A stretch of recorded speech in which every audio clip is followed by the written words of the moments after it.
guess it takes a while to adjust. Do you look at yourself as a Mexican American? I don't know. I don't think about it that way, I guess. I'm from a Hispanic family. My family speaks Spanish. But as far as Mexican American, I know I'm just who I am. So. Do you identify your father's Mexican American? Yeah, I mean, as far as the community, I feel like a part of the Mexican American community. But I think a lot of times people, minorities feel they have to act a certain way because to identify themselves as Mexican American, they have to dress a certain way or speak a certain way or use a Spanish phrase instead of an English phrase. But if you can speak Spanish, it doesn't really matter, you know. So I guess I had to learn all that because my identity wasn't, I guess kind of like Obama, you know, the same way my identity, I didn't fit in anywhere, so I had to kind of figure it out. Well, tell us a little bit about that process of figuring out your identity when you're from two different cultural backgrounds. Well, for me, it was my family kind of made it happen. And my family has very deep roots in San Angelo and in Knickerbocker. So I can go anywhere and people know my family and they know, they have a history of my relatives. And as soon as they find out who I am, I just have this incredible support network here. And so it's not anything it's just kind of like breathing. You just go somewhere and they say, oh, I know who you are, I know who your grandfather was. And it's really incredible. I think there's very few places that you can have that kind of support, social support. So when you graduated from high school, you decided to attend Angelo State University. Actually, I was pretty directionless after high school, and I didn't go to college right away. And I worked a lot, and I didn't do anything. I mean, I wasn't reckless or anything. I just didn't have direction. And finally, I decided, you know, I need to get my act together, and I went back to ASU. Was there something particular that sparked you to decide to go to college?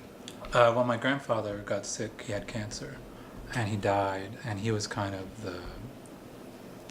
the rock of the family. Mm-hmm. And it was a big shock because he was pretty young, but he got cancer, and it was too far gone to save him. And I admired him so much that I thought, you know, I can't just ruin my life, just waste my life. So I decided I needed to do something. And I wanted to be a lawyer, actually, and do something like civil rights. And I went to school, and I studied law, and I did study abroad in Mexico, in Chihuahua, Mexico. And I went to Mexico through the ASU program, and I really didn't mean to study. I just kind of wanted to have fun. And when I was there, it was just kind of like an eye-opening experience, and the program was incredible. It changed my whole life. And suddenly I really wanted to learn how to speak proper Spanish. I was interested in why these two places that are so close, you know, Chihuahua and Texas, are so completely different. And for me, it was almost like going home because I fit in. And a lot of the other students had kind of a culture shock. But for me, I just like, oh, you know, I understand what's going on. It's kind of like being in San Angelo for me. Even though the places are different, but because of my family, it was very much the same. And so I came back and I took a history class with the person who became my mentor. It was my first history class. And after that, I just knew that that's what I was going to study. There was no doubt that history was... What strikes you about history? What do you love about studying history? I think it's particularly the ASU history department. I would be lost without those professors. ASU is a very small university, but I think I've got an incredible education because of those people. And they're geniuses. I mean, they're brilliant people, and they really care. And in a lot of universities, the professors care more about doing research or about publishing. And at ASU, the history department, they just really want to teach, and they want to help you, and they know you by name. If you have a problem, I didn't know that it was unusual. I would go to class, I would go to their office to talk to them. I would go pop in there all the time to ask questions. And it was like having 12 or 13 mentors who I could just go talk to anytime I had a question. And it really helped me grow as a person, because just that connection with them. Tell us about how you wrote a paper on the Mexican-American experience in Knickerbocker, Texas, which is 20 miles from here, and the folks that settled the area, the Mexican-Americans, from 1888 to 1920. Well, what happened was I was going to get my master's degree at ASU in history, and I had Dr. DeLeon's Texas history class, and I really didn't know how to do research. I knew how to write papers and read books, but I didn't know how to do research. And he told me, you've got to find something related to Texas history that moves you, but you've also got to find something with sources.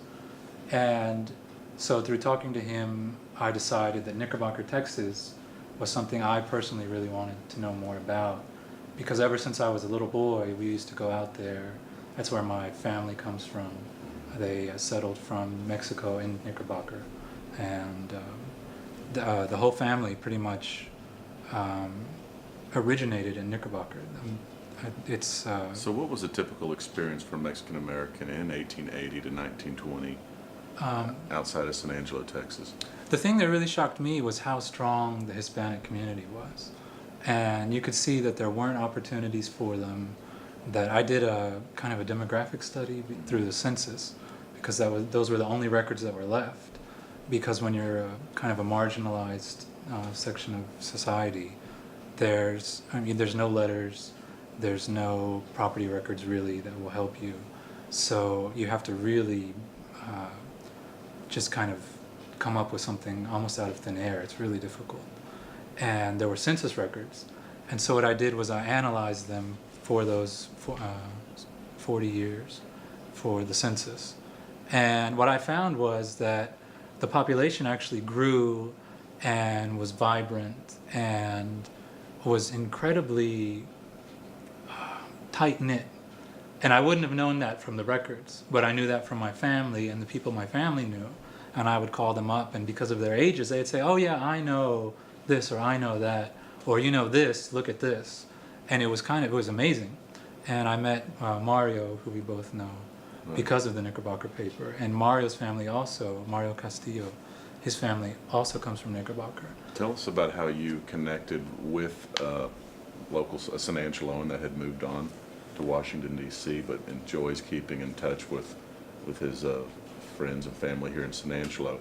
How did he contact you? Well, you know, it's really amazing the way it works. It's kind of like a Greek drama or Shakespeare or something, you know. It's Mario read my paper. I still don't know how in the world he found it. I mean, maybe 10 people read it, and Mario's one of them. But so he found it, and he called Dr. DeLeon, who they knew each other through the San Angelo community, and he told Dr. DeLeon, do you know this guy? I want to talk to him. And Dr. DeLeon said, well, he's in my class. I know who he is. And I actually, at that time, was a student assistant in the history department, so I was probably just down the hall when they were talking. And he told me, and he gave me a business card, and it said, A. Mario Castillo, Washington, D.C., president of Aegis Group or something. And I was like, he said, this guy wants to talk to you. And I thought I was in trouble or something, you know, like I was getting sued. And I thought, why does this guy want to talk to me? What did I do, you know? And he told me, oh, he's from San Angelo, and he's a lobbyist. And he's, you know, he kind of gave me the brief sketch. And Dr. DeLeon also knows my family, which I didn't know until I became his student. And he said, ask your grandmother, she'll know. So I went home and I asked my grandmother, and I said, I have this card. This guy wants to talk to me in Washington. And it's just really weird. I don't understand, you know. It's just a paper I did. It's not, you know, to me, it was just something I did because I needed to write a paper, and it was something that meant something to me. I didn't think it would mean anything to anybody else.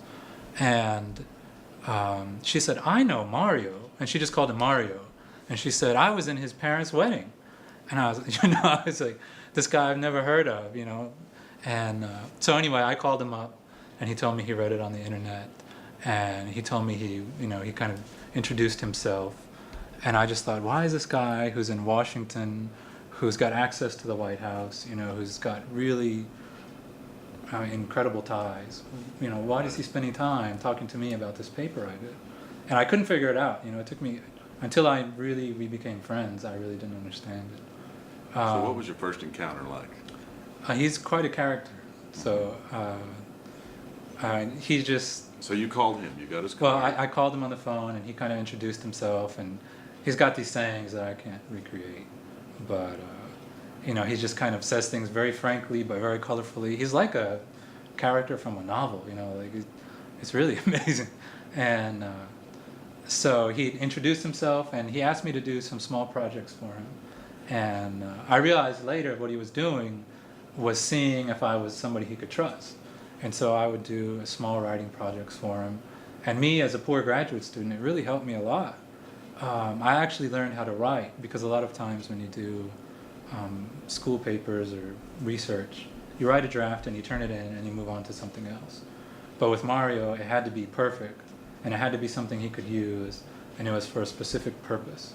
So actually, one of them was I did a project for you. That's right, for Mario. with Mr. Benavides. Yeah, and I learned how to kind of do basic interviewing, and kind of how to distill something and how to make it readable, which in colleges papers aren't always readable. And I learned how to write quickly but not badly. It's really difficult. It's something, it's a skill that you can only learn it by doing it. And so little by little the projects got bigger, and because I was a poor student, the money I made working for Mario doing these projects, I paid for my research. I did a lot of things because of those projects that made it possible. So you graduated with your master's in history. Yeah. And what was your particular emphasis? As an undergraduate, it was Latin American history, and as a graduate, it was kind of a fusion of Latin American and American history. I did a project about the U.S. Civil War, but it was about a Confederate naval expedition to Central America. So it was a U.S. history topic that took place in a Latin American setting. And for me, it was great because I was able to use the Spanish I had learned, and because I could understand Spanish, but I couldn't really speak it or read it until I went to school. And so I was able to use Spanish, and I was able to go to Washington to do research, and it was just, it's one of those things where one opportunity after another just kind of presents itself. So going back to after high school, you made a decision to go to college, to make something of yourself. Yeah. Your grandfather was a great influence in your life. Yeah, huge.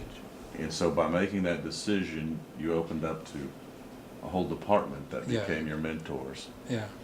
And then you met an individual that actually pushed you to really make your papers perfect and critique you.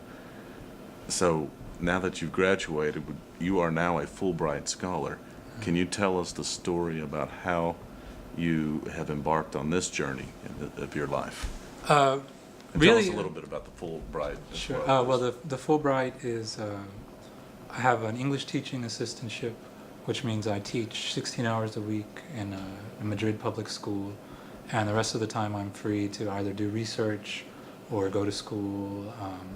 What I'm going to do is a research project about the Japanese and Spanish interaction in the Pacific, and I can do language study or cultural study, anything.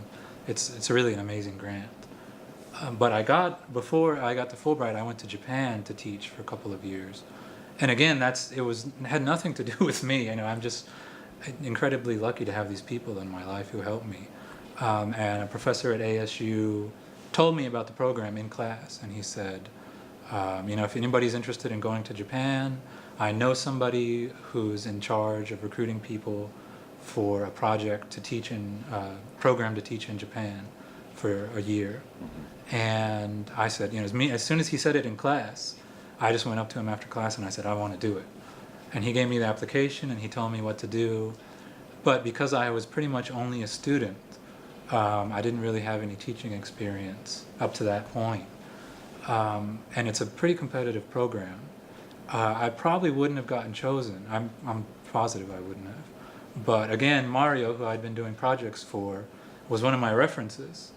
And I actually was convinced I wasn't going to get the job in Japan, and just through the graces of Mario, who wrote an incredible. He gave me a copy of the letter he wrote.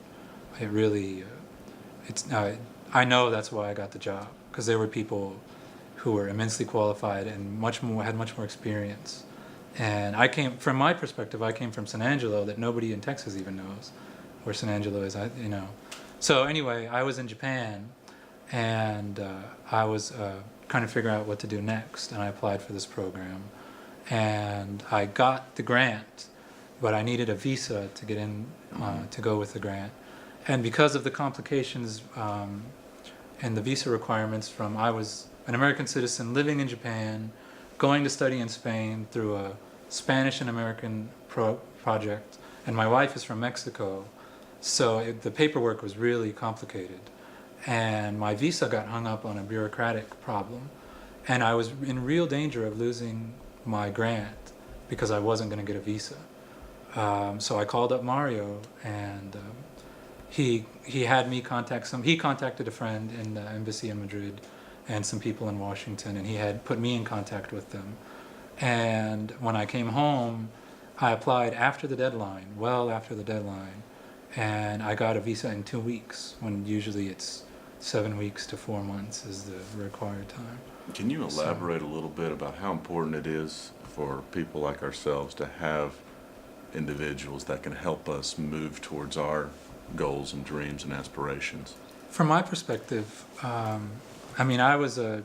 hadn't studied in high school, and I wasn't diligent in high school. And to look back now into the position I am, I'm so fortunate, and I think, how in the world am I in this position? And it's because of the Hispanic community in San Angelo, the community of San Angelo, the people who helped me each step of the way. At ASU, the professors took me seriously as a student and helped me grow. And when I needed other opportunities, there were people like Mario there to pull me up. I couldn't have got to where I am by myself. I couldn't have done it. But they've done something, and they want people. They know how hard it is, and they want to help people below them. And I'm internally grateful to them. My life is different because of that. So. Now, when you graduated from undergraduate from Angelo State University, did you know straight away you wanted to do your graduate degree here, or did you make application to other schools? No, actually, what happened was, when I went to ASU the first time, because I was not diligent, I had really horrible grades in high school. I didn't have a scholarship at first, and I had to pay for it. So I couldn't afford to go anywhere else. I couldn't afford to go anywhere but Angelo State. And if it wasn't for my family who helped me, I could probably not have even afforded to go there. So I went there as an undergraduate because it was the only place I could go. And then I graduated, and I thought, this is what I want to do with my life. I know when I'm there, it feels right. And really, I didn't even apply to another school. I just knew that was the place I wanted to be with those professors. And I knew that I would get a good education, and I knew that they were good people and that they would push me. And it was difficult, it was really, really difficult.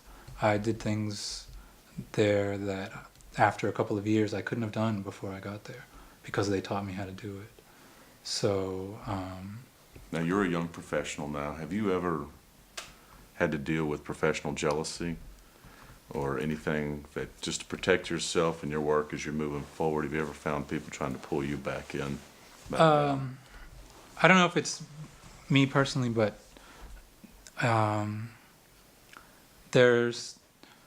sometimes you run into roadblocks or obstacles that you just can't get around. For whatever reason, those doors don't open, and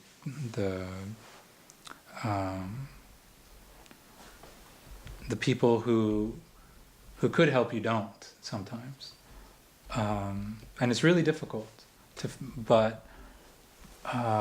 say that. I don't want to seem like I'm entitled to something, but each time that's happened to me, that there was an obstacle, or there was something that was going to really threaten this path that I wanted to pursue that was so precarious for my position to keep going, there was always somebody there to kind of pull me around and to help me get around it. There were times when I needed to do something, when I needed money for a research project, when I needed help with a visa. There were people there who were kind-hearted and generous and did everything in their power to help me. One professor, Dr. Endres at ASU, he's a history professor, but he's also, at that time, he was the dean of the College of Liberal Arts. And he knew that I needed to go to Washington to do my research. And so he gave me a grant. He green-lighted a grant for me that didn't even exist. You know, he said, you know... So he created a grant. Yeah, for you. and he said, Alex, you know, here it is.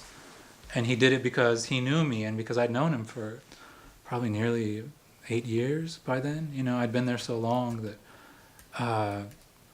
there was just this trust between us. And I mean, I admire him so much. But so he did this for me, and even then it was difficult for me. And I didn't know how I was going to quite pay for it. And again, Mario opened the door for me. He invited me to his house. I didn't have money to stay in a hotel near where the archives were, and somehow he found this incredible deal near his home where I could stay in a hotel and do the research I needed to do. I ate at his house. You know, he invited me in, and one night we went out with a congressman and an ex-CIA agent who was in the Foreign Service during the Kennedy administration. And Mario lives across the street from the Fulbright that I have the grant because of people who have helped me. Now, take us back to Washington when Dr. Enders helped you get a grant to go up there, and tell us about your opportunity, some of the opportunities that opened up to you. Well, again, this is kind of doors opening magically, you know, that for me, I was from the small town, and I couldn't imagine, you know, getting any farther than, say, San Antonio or Dallas. And so Dr. Endres amazingly gave me this grant, or approved a grant that made it possible for me to go to Washington to do research on a topic that another friend of mine, Suzanne Campbell, who I believe you know at the West Texas Collection, she just laid this great research topic on my lap, you know, and she just said, here's this topic. We have these sources that nobody's ever used in this way, and, you know, it'd be a perfect topic for you. She just gave it to me, you know. And so she gave me the topic, and Dr. Endres gave me the grant, and my mentor, Dr. Wheeler, agreed during his last year before retirement, agreed to be my thesis advisor, which is a heavy responsibility, especially in your last year. And so I went to Washington, and I was on a shoestring budget. I didn't know how I was going to exactly pay for it, and I had never done research outside of San Angelo, let alone in Washington, D.C., and I really couldn't have afforded it, even with the grant, because of the costs involved of airfare and hotel and food and all the rest. And I called Mario up, and he found an amazing deal in this amazing hotel. It was a boutique hotel, and I paid like it was a budget motel, was what I paid for. And so suddenly I was at DuPont Circle in this amazing hotel that cost me next to nothing comparatively what it should have cost me. And I would go in the mornings to do my research at the archives, and the afternoons, and then in the evenings I didn't have anything to do. I didn't know anybody. And Mario would invite me over to his house. I don't know how many times that week I was at Mario's house. And we would have dinner. One night we had wine, for like 20-year-old French wine and pizza. And another night we went out with a congressman who lived across the street, and an ex-CIA agent who had been in the Foreign Service and the Kennedy administration. And then this incredible cast of characters, like a John le Carré novel or something like that. And I'm at dinner with them, and, you know, 3 days before I had been at home, you know, a poor college student in San Angelo, and suddenly I'm at this, you know, this amazing cast of characters when they're drinking I don't know how many different bottles of incredibly expensive wine, and food that I didn't even understand exactly what it was I was eating. You know, it's in French cuisine, and somebody, I can't remember who, lived in Senator Fulbright's old house, one of the people at the table. And the grant that I have, they lived in his house, and the ex Foreign Service officer, the CIA agent, actually knew Senator Fulbright or met him and told stories about him. And somebody would bring up a topic and they would say, oh, you know, and it wouldn't be something they read in a book, it would be something they lived. And I was in shock. You know, I was probably sitting there with my jaw open half the time, like a real country rube, you know.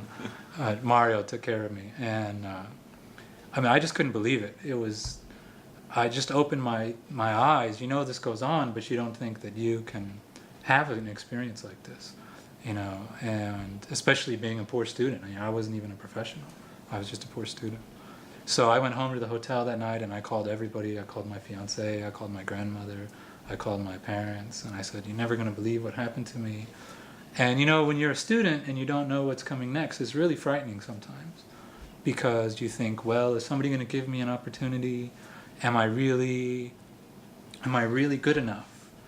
You know, I come from a small city and a small university, and these people are incredibly kind to me, but, you know, am I just fooling myself? Am I just, you know, somebody who should set his sights lower? You know, and what do you think the key to your success at this point's been? I think it's a combination of people helping me and believing in me and supporting me, and also people showing me what was possible. You know, Dr. De Leon picked cotton when he was a boy, and he's got a picture on his wall of his father picking cotton, and Mario taking me, you know, just the people I met through Mario. And because Mario introduced me, they took me seriously. You know, they had no reason to. But because Mario introduced me, they talked to me as if I was an equal when I thought of myself as inferior. And you kind of realize that you have this mentality where you're selling yourself short, you know. And all the things that have happened to me are because maybe I don't know if I deserve it, but I feel like I enjoy doing these things, and I enjoy going to school, I enjoy studying, I really love teaching, the little teaching experience. I can't imagine these stories being lost. That's why I think it's so important. Your gift is to tell the story and to retell the story. Well, I'm very fortunate. I think without Angelo State, without Mario, without Dr. Wheeler, without Dr. Indris, without the history department at ASU, you know, I'd be working at a gas station, which is where I was working before I went there.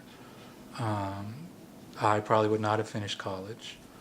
You know, and not because they did anything, not because they took it easy on me, but because they believed in me and they helped me. You know, I owe everything to them. You know, I'm so fortunate to have these people. And the Hispanic community in San Angelo, I think that's one thing people really don't realize, is how incredibly strong the community is. I'm going to Madrid next week for my grant, which is like a dream for me. And I was at home with my family who are here this weekend because I'm only here for a short time. And they said, oh, you know, so-and-so, a friend of the family, has a friend in Madrid, and you'll be able to stay with them if you need them, if you need connections. So this is opening up for you. Yeah, and it's all because of people in San Angelo, you know. What do you love about San Angelo? It's really a special place. You know, if you come and you just visit San Angelo, you'd probably miss it. You know, you couldn't see it just by walking through the streets or something. You have to meet the people. But there's just this connection between the people. And, you know, one thing I guess maybe a lot of people don't know, but that I learned from working at the university in the archives, was that San Angelo, it was San Angelo College, ASU, actually integrated before Brown versus Board of Education. And that Ben Kelly was his name. And he was actually Mr. San Angelo College or something of the sort. He was elected the most popular student of the school. In what year? About 55? I can't remember the year. He's still alive. Yeah, he is still alive. And I think he lives over near Blackshear Yes. somewhere. And Blackshear, that's another great story. The community of Blackshear is, I don't know too much, but a friend of mine, Preston Lewis, has done some research and he's told me. And, you know, these people who went to an all-black school, they stay in contact, and they're very successful professionals, many of them now. They have no reason to come back to San Angelo except for their family Every and 2 friends. years they have a reunion here. But even deeper than that, they keep in contact with the community, and they help people. And you know, it's not something that gets put in the newspaper or that's on the television broadcast. You know, nobody knows who I am, and you know, they shouldn't really know who I am. But people are always helping me. You know, they're always doing something for me, and I know hundreds of people in San Angelo who I could call on if I needed help, and they're genuinely good people. And even the people who leave San Angelo, like Mario, and I can't remember the name, but one of the people who graduated with Ben Kelly is a lawyer in San Angelo, in Dallas, and she still keeps in contact and helps people here. So, and actually when I was in Washington, a former professor at ASU who was working at the State Department, I wrote him and said, oh, you know, we had kind of kept in contact, and I said, I'm going to do research, and he took me out one night. You know, this is, I don't know of any other university, and it would be a very rare thing for somebody who taught at a university for just a few years to invite an ex-student to go out and to talk to me and to tell me about his position and to kind of help me out and just to kind of have those connections with people. Because even this person who wasn't from San Angelo, who was just here a short time teaching, felt that connection with the people. And I mean, it's really... There's a writer, Joseph Campbell, who's written a lot of books. And I actually read his book, and I had already graduated with my undergraduate degree. The Hero's Quest. Yeah.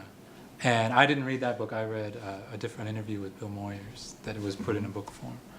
And I was really unhappy. I'd gone to school, and I loved school. I really loved it. And it was a shock to me because I was such a bad student in high school. And I mean, I just loved every minute of school. And I was working in just the business world and just a menial job, a desk job. And I was unhappy.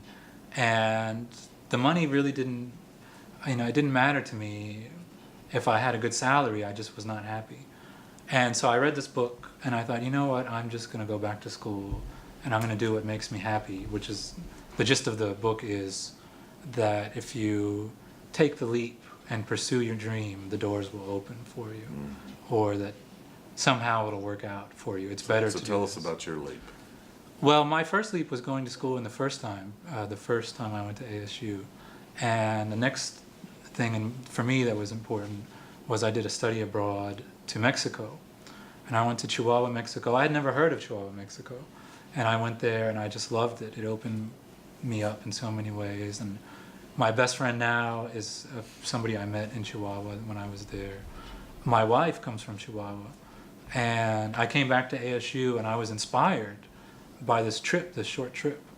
But later I found out my family migrated from Chihuahua to San Angelo, to South Texas and to San Angelo, to Knickerbocker. And so these things kind of fit together. It's really, you know, I didn't know that my family came from this place that I was going to. You know, I didn't know You wind up doing this paper about about where they Knickerbocker. settled. Yeah, exactly. And I didn't know that my wife, I would, you know, several years later, I would meet my wife who was on the reverse exchange program to come to San Angelo. And I didn't know that I would meet these professors at ASU who would care for me so much. And I didn't know that I would meet somebody like Mario, who has, you know, done so many things for me. And, you know, I was in Washington, and I mean, it sounds unbelievable, really, when you tell the story, but it's like these doors open for you. It's like Sophocles, or, you know, it's like Greek drama or Shakespeare. It's these forces are there. It's very cosmic. These people are there to help you, and just my own ignorance. I didn't know that, there were these people in this community. It was my own fault. And as I grew as a person, I met them, and they pulled me along. They showed me the way. Being in ASU, and the professors, the people that they know, and they're so humble that you don't realize, you kind of take it for granted. And you realize, wait a second, this person's written so many books. This person,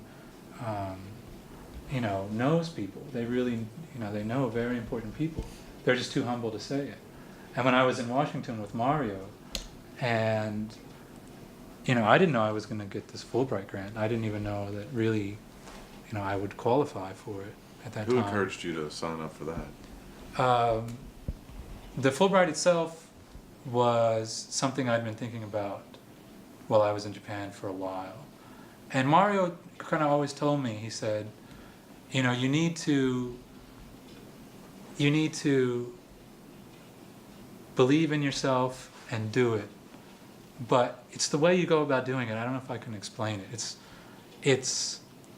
It's not kind of having a grandiose sense of yourself. It's, Mario, you know this. I'll write Mario an email and it'll be 4 a.m. and I'll get an email reply at like 4:03 a.m. If I can't sleep or I'm worried about something. And, my mentor, Dr. Wheeler, is the same way. I would have a problem and I would write him.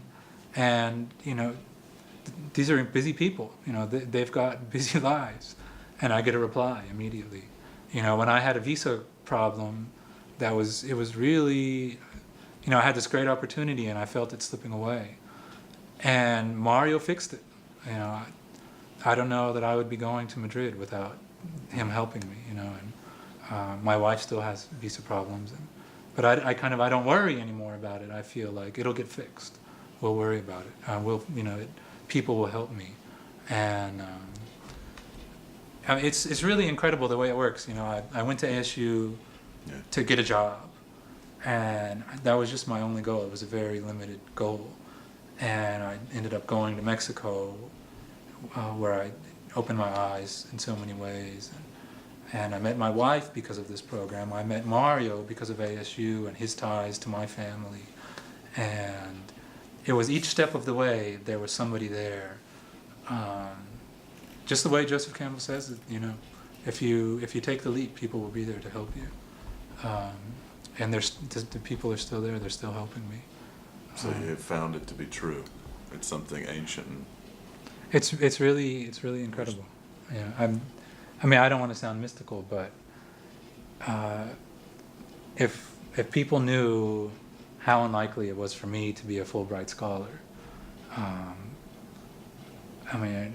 it's just incredible, and it's because people have appeared. People have taken the time to help me. When I was here in Mario's house, and another time, we would have conversations, and he said, you've got to do it, but you've got to not do it.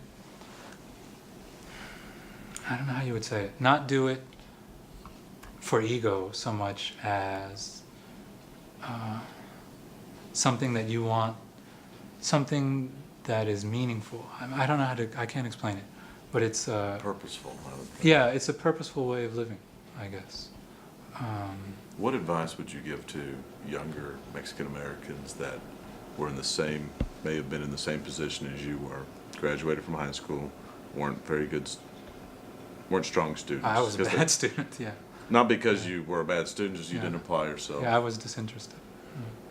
What is it that gets a young person interested? I think, first of all, you have to believe in yourself.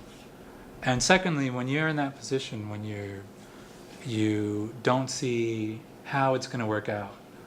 If you, certain people, they know that it's going to work out for them, or they feel that it's going to work out for them.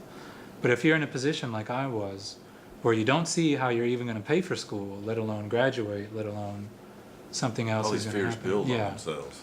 And you just have to have, I think I would tell young people, Hispanic people or any people, any race, religion, that you have to just believe in yourself and work as hard as you can possibly work, and find good people and latch on to those good people, because they'll show you the way. You know, it's no secret formula. It's good people helping you, and all the good people in my life have helped me so much. You know, my family, my friends, my community, the university. I'm nothing without them. How do you deal with distractions? You just have to focus. So you just, I think that's one thing I really learned from Mario. When there's something to be done, you have to do it. You know, Drop you can't- everything? Yeah, you can't think about it. You can't muse about it. You can't be Hamlet. You know, you can't weigh all the options endlessly. You have to just really grind at it. It's a grind, you know. And when I was having my visa trouble, he would say, "Come on, push, you know, come on. Don't be polite. You know, don't defer to them. Really work at it." And it's a lesson, you know, it's a really important lesson. You have to fight, but not be aggressive or You don't get to where you want to be by being sweet and waiting in line. That's Mario, isn't it? yeah, yeah. But it's not being rude about it. It's just being strong about it. Maybe it's about not giving up. Maybe is the best way. When I was a boy, my father used to always tell me, "Don't give up. Don't ever give up." And Mario lives that. You know, Mario never gives up. I think anybody who knows him knows that he, you know, Yeah. there's no give up. You know, and that's why he is where he is. You know. So. Great. Anything else you want to add that we haven't, that you think's important? I just think school is so incredibly important. You know, I'm a different person than I was then, because people taught me and showed me the way, and I can't emphasize enough how important it is to study and to learn. And I feel like I still have, I mean, I'm still at the very beginning, but it's so important. School is so incredibly important. I can't emphasize that enough. Does anything else come to mind that strikes you about San Angelo? I think we're incredibly lucky to have the university. Me and my family, my uncles, Modesto Gutierrez, who has a fencing contractor company in Dallas, they all went to ASU because it was the only university they could afford to go to. And my family, they tell stories about when they were younger and they couldn't speak Spanish in school, and they would get reprimanded. And because of ASU, and they were able to get a real education, and they were able to go on and really make something of themselves. And I benefited through them, you know, and I hope someday I can help somebody the way I've been helped, the way everybody helps me continuously. Thank you. Appreciate the opportunity to visit with you. Thank you. It's my Yeah.